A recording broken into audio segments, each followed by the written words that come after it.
నొప్పి మాయం సర్జరీ దూరం ఆపరేషన్ లేకుండా మోకాళ్ల నొప్పులకు ఆధునిక చికిత్స ప్రాణ పెయిన్ క్లినిక్. ఏ వండి పెట్టేవారు సార్కి ఎక్కువ ఇష్టమైన కూరలు? కృష్ణరాజు గారు ఇంకా నాన్ వెజ్ అంటే ఆయనకి మహా ఇష్టం కదండి. ఎక్కువ నాన్ వెజ్ ఇష్టపడేవారు అయితే? అంటే కృష్ణరాజు గారికి అన్నీ ఇష్టం. వెజిటేరియన్ ఎంజాయ్ చేసేవారు. ఏదైనా ఫుడ్ ఎంజాయ్ చేసి ఆయన తినటం, అందరికీ పెట్టడం అంటే చాలా ఇష్టం ఆయనకి. ఫుడ్ అన్నీ నాన్ వెజ్లో ఎన్ని రకాలు ఉన్నాయి అన్నీ. ఇంకా తర్వాత కొన్ని స్లోగా తగ్గించడం. బాగా తినేవారు కదా, తర్వాత డైట్ అని కొంచెం కొన్ని నాన్ వెజ్ ఎక్కువ తినేవి, కొంచెం క్వాంటిటీ తగ్గించి తినేవారు. ఎవరైనా ఫ్రెండ్స్ అడిగారు, కృష్ణరాజు గారు మీరు ఎంత బాగా తినేవారు, ఏంటి ఇప్పుడు తగ్గించమంటే 7 జన్మలు సరిపడగా తినేసాం, ఇప్పుడు తగ్గిస్తే ఏం కాదులే అనమాట. అట్లా ఫుడ్ లాస్ట్ వరకు కూడా ఆయన జీవితంలో ఎప్పుడు డైట్ అంటే తెలియదండి. కృష్ణరాజు గారికి ఇష్టం లేదు ఎవరైనా చేసినా కూడా. ఆఖరికి అబ్బాయి ప్రభాస్ని కూడా, బాబు నువ్వు అసలు డైట్ చేయొద్దు, బాగా తిను, కాకపోతే క్యాలరీస్ బర్న్ చేసుకో అని చెప్పేవారు అనమాట. ఆ టైంలో లాస్ట్ వరకు ఆయన ఆ స్ట్రెంత్ అలా. సారు వెళ్ళిపోయే ముందు ఎప్పుడు కలిశారు ప్రభాస్ గారిని? అసలు మీరు కోవిడ్ వచ్చాక బయట కలవటం తక్కువైంది. ఎవ్రీ వీక్ బాబు వచ్చి ఇక్కడే కూర్చుండేవారు. అంటే పెదబాజీకి ఎప్పుడో చుట్టూ మనుషులతో అంతమందితో ఎప్పుడో అలవాటు.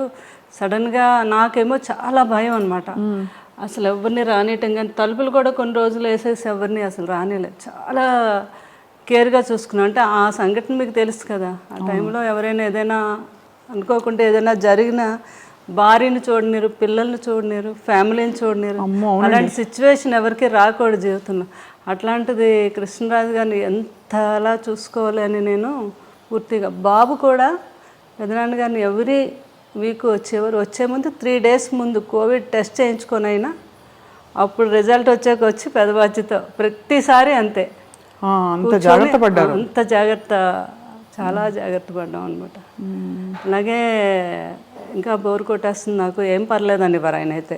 నేనైతే మంచిగా యోగా చేస్తాను, ప్రాణాయామం ఏం చేస్తాను కదా, నాకే కోవిడ్ రాదని. అయినా మనకు భయం ఉంటుంది కదా, నేను ఒప్పుకునేదాన్ని కాదు. అప్పుడు బాబు బోర్ కొట్టేస్తుంది అన్నారని ఇక స్పెషల్గా ఫ్లైట్ వేసి ఒక 2 months హ్యాపీగా ఎంజాయ్ చేయండి అని మమ్మల్ని అక్కడికి మాల్దీవ్స్ పంపించారు. అక్కడ వెళ్ళి ఒక 1.5 months బాగా ఎంజాయ్ చేసి వచ్చారా? మీరు వెళ్ళారు? మేము అందరూ. కృష్ణరాజు గారు బాగా ఎంజాయ్ చేశారు అక్కడ. ప్రభాస్ గారు కూడా వచ్చారా? బాబు రాలేదు, పెదనాన్న గారిని మా అందరు ఫ్యామిలీని పంపించారు అనమాట. వెళ్ళి ఫుల్గా అక్కడ ఎంజాయ్ చేసారండి పెదబాజీ.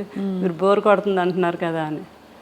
అట్లా పెదనాన్న గారిని, బాబు కూడా లాస్ట్ టైంలో లక్కీగా బాబు కూడా ఎక్కడికి వెళ్ళలేదు, విదేశాల్లో ఎక్కువ వెళ్ళిపోయేవారు. అదే ఆ కృష్ణరాజు గారు చేసుకుని. కృష్ణరాజు గారు ఎప్పుడు అనేవారు, ఏ మనిషి అయినా ఎన్నాళ్ళు బతికినా బతకచ్చు, కానీ వెళ్ళిపోయే ముందు మాత్రం ఎప్పుడు తన ఫ్యామిలీ ఎప్పుడు తన చుట్టూ ఉండాలి. అలాగే అప్పుడే మనిషి లాస్ట్ జీవితం తను ఆనందంగా వెళ్ళినట్టు అని చెప్తూ ఉండేవారు ఎవరితోనని. సార్ లేని జీవితం మాకే కష్టంగా ఉంది, దూరంగా ఉండే మాకే, మీకు ఎలా ఉందా అని అడగలేకపోతున్నాను. అదే చాలా అనమాట. అది ఇంకా మీకు తెలియదేముంది అంటే ఆ కృష్ణరాజు గారితో మా ఇద్దరు ఆ బాండింగు. అవును, అంటే ఆయన లేకుండా ఒక సెకండ్ కూడా నేను ఉండలేను అని అనుకుంటేదాన్ని జీవితంలో. కానీ జీవితమే అన్నీ నేర్పిస్తుంది. అవును, ఎందుకంటే పిల్లలు వాళ్ళందరూ ఉన్నారు. కృష్ణరాజు గారు కూడా అలా నేర్పారు నాకు. అంటే మన తర్వాత కూడా మనం ఉండాలి అన్నట్టుగా. ఆయన బాధనైతే చాలా రోజుల వరకు చాలా సఫర్ అయ్యాను నేను. సఫర్ అయ్యారా? అవును. ఎందుకంటే ఎలా అయితే కృష్ణరాజు గారు అంటే ఇష్టం, భార్యాభర్తలకు అందరూ ఉండొచ్చు, కానీ అందరి మీద నాకు కొంచెం ఇంకా ఎక్కువ ఇష్టం. ఏంటో చెప్పలేను అది. అది ఆయన ఉన్నంతసేపు కింద ఇక్కడ కూర్చొని ఆయన కబుర్లు చెప్పి భోజనం చేసి అంతా వెళ్ళి పడుకునే వరకు కూడా మేడ మీద కూడా వెళ్ళేదానికి కాదు నేను. ఆయన పడుకునే టైంలోనే నేను షాపింగ్కి వెళ్ళాలన్నా ఏమైనా చేసుకున్నాను.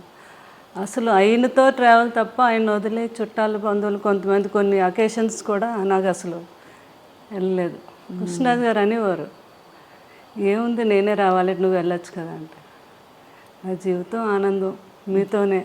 నేను వెళ్ళి ఆనందంగా అక్కడ ఏదో మీరు అనుకుంటారేమో, నేను వెళ్ళి కూడా అక్కడ ఆనందంగా ఉండలేను, మీతో అయితేనే నా ఆనందం అని. మనసంతా ఆయన దగ్గర ఎప్పుడు, అయినా ఎప్పుడు అట్లా. నాకు మరి కృష్ణరాజు గారు అంటే జీవితంలో ఆయన ఇప్పుడు నన్ను బాధ పెట్టలేదు, ఇప్పుడే లేదా? నచ్చే విధంగానే అంత హ్యాపీగా అంత మంచి జీవితం. నాకు కృష్ణరాజు గారి మీద ఎప్పుడు కోపం రాలేదు. నాకు ఫస్ట్ టైం కోపం వచ్చింది ఏంటంటే ఆయన నన్ను ఎందుకు వదిలి వెళ్ళిపోయారు అని. అయ్యో, అంతే కదా మరి. అది మాత్రం మీ అందమైన ఫోటోలు చూస్తేనే అర్థమవుతుంది ఎంతటి అద్భుతమైన దాంపత్యం మీ ఇద్దరిది అని. ఎందుకంటే నిన్న కూడా అక్కడికి వెళ్ళడం జరిగింది.